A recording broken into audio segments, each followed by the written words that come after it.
What if I told you that being stuck after someone left has nothing to do with weakness and everything to do with wiring?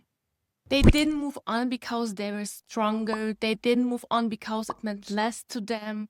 They moved on because their nervous system didn't code the bond the way yours did. I discovered this the hard way. By being the person who kept repeating the same patterns, collapsing after every relationship, and learning how to rewire myself back to safety. So if you're watching other people move forward while you feel stuck, here are the exact principles that rewired my life and how to apply them today. Hi, my love.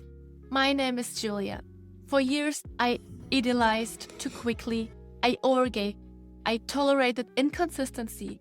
And every time someone pulled away, I blamed myself. I meditated for hours. I read every book. I tried every tactic.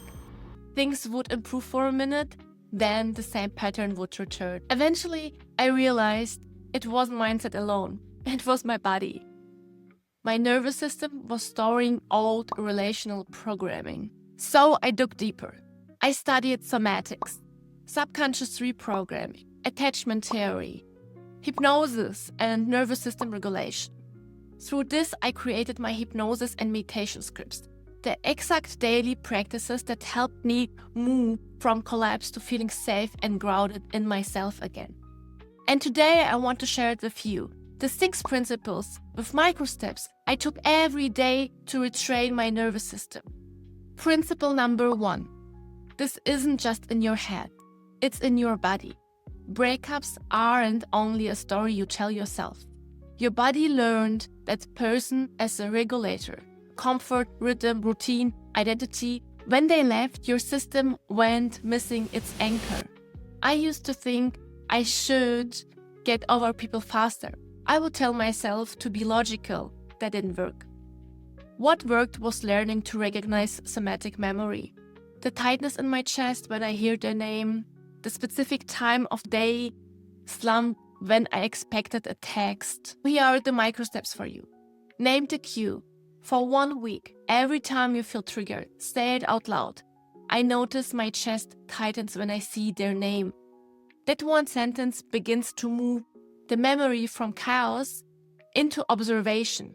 And observation is the first step towards recalibrating your body. Principle number 2. You're not stuck. You're mid-process.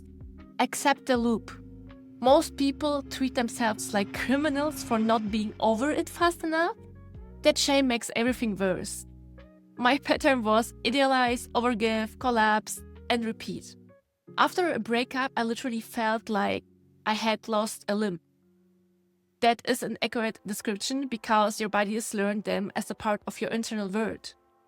Reframe it. You are not broken. You're processing an unfinished emotional cycle. The nervous system needs completion, not judgment. Here are the micro steps for this practice. Write one sentence that names what is unfinished. Read it out loud each evening for 7 nights. That naming starts the closure signal your body has been waiting for. Principle number 3. Move fast with small tests. If you want to know wherever a person, boundary, or a habit is working, test it quickly. Feedback isn't just for business, it's for attachment as well. When I was healing, instead of redesigning my entire life, I started running 7-day experiments. 1 day no contact trails, 3-day gratitude window, a week of new morning anchors. Each short test gives your body rapid data, safety or not safety. So pick one relational step right now. An example. Set one clear boundary text and watch the response over 7 days. If they consistently meet the boundary, great. If not, your body gets data and you get to pivot. Principle number 4. Ship ugly, small, imperfect practices beat perfect intentions. Sometimes you wait for the perfect ritual, then never start. Healing is repetitive. Imperfect art, the first attempt will feel messy and embarrassing, but that's the point. I meditated for hours and it helped, but it was inconsistent in my life.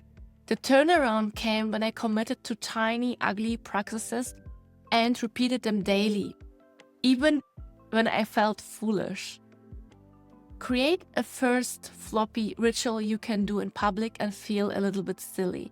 A 2-minute gratitude before going into social situations, for example. Do it every time for 14 days. It will feel weird at first, but it will recalibrate your baseline. Principle number 5. Cut timelines. Compress so you can focus. If you give yourself a year to move on, your nervous system will find a year worth of rumination. Compressed practice forces focus and recalibration. When I felt paralyzed, I started giving myself short windows. 3 days of focused breathwork, 7 days of consistent morning anchors, 2 weeks of nightly somatic releases. In those compressed windows, my system had to either update or show me where it was still stuck.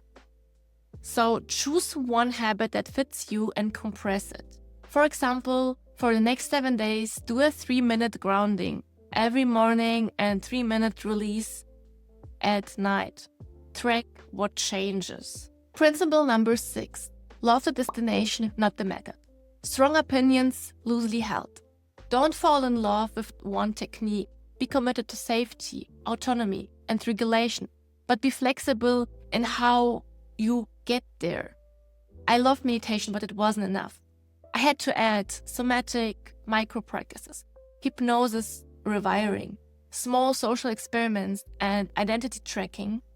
The destination was feeling safe and choosing differently. It stayed constant. The method evolved. Pick 3 practical practices this week.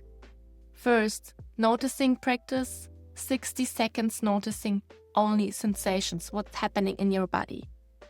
Second, daily breath. Try the 4-4-8 breath for 2 to 3 minutes. And third, boundary testing. Make a 7-day relational boundary experiment and see what happens. So how to reteach your body's safety? Your body won't accept I'm over them overnight. Let her the truth slowly. For example, it makes sense I'm still attached, or my body needs time to rewire, or I'm practicing safety daily, or my baseline is changing, or I can choose people who meet me. Say the first rung out loud, repeat it. The latter acts as little training wheel for your nervous system. Here are the micro practices I choose to change everything. The exact simple things I did every day. I did the 60-second noticing 3 times a day. Named the physical sensation. My throat tightens, my chest tightens, my tummy hurts. Then I did the breath work twice daily for 2 till 3 minutes. Short but consistent vagal tone training. Then breath work. I was meditating 15 minutes in the morning and 15 minutes in the evening. At first I started with guided meditations, but then it became so familiar that I did my own breathwork, my own refocus. The third one was anchor substitutions. Pick one cue they used, for example, morning text, and replace it with a micro ritual for yourself. Go for a 2-minute walk, or put your hand on your heart, or stroke your shoulder, something like that. Give yourself some love. The fourth one is 7 days boundary test. A single tiny task to see real response. Don't get lost in this data. Be an observer. Observe how it makes you feel. Observe how you want to behave next. Also, when you're put in a situation where your body feels heavy and your nervous system is collapsing, talk to yourself with compassion. If you're in a situation and you already consciously are aware of the situation, just breathe and say that everything is okay. Be like the bigger brother, bigger sister. Be like a parent for yourself. a loving parent and say to herself, it's okay, I can relax. I'm not responsible for their mood. I'm not responsible for anything outside of my feelings. I tracked these for months. It's dramatic at first. Measurement changes your brainstorm. Why faster mistakes mean faster healing? When I tried to become perfect at healing, I stalled. When I was willing to fail quickly, try a weird ritual, test the boundaries, say the hard thing, I learned fast.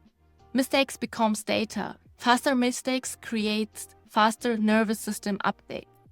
Be willing to be clumsy. Make small errors and iterate. Your nervous system will rewire faster than your brain feels. There will be also a strange phase, where you're not obsessed, but you're not clear. That's the nervous system reorganizing itself. Keep the tiny rituals, keep the tests, keep the naming. My turning point was when I stopped blaming myself. After years of collapsing, I had a day where I sat in meditation and felt a visceral pull, the exact bodily memory of routine. I realized I wasn't failing, I was following an old program. That insight shifted everything. I stopped telling myself I needed to be stronger and started teaching my body safety. That's when my life changed. I stopped idealizing, expressed myself, attracted different people, and my crashes stopped being catastrophic. So dear, you didn't get left behind, you are becoming.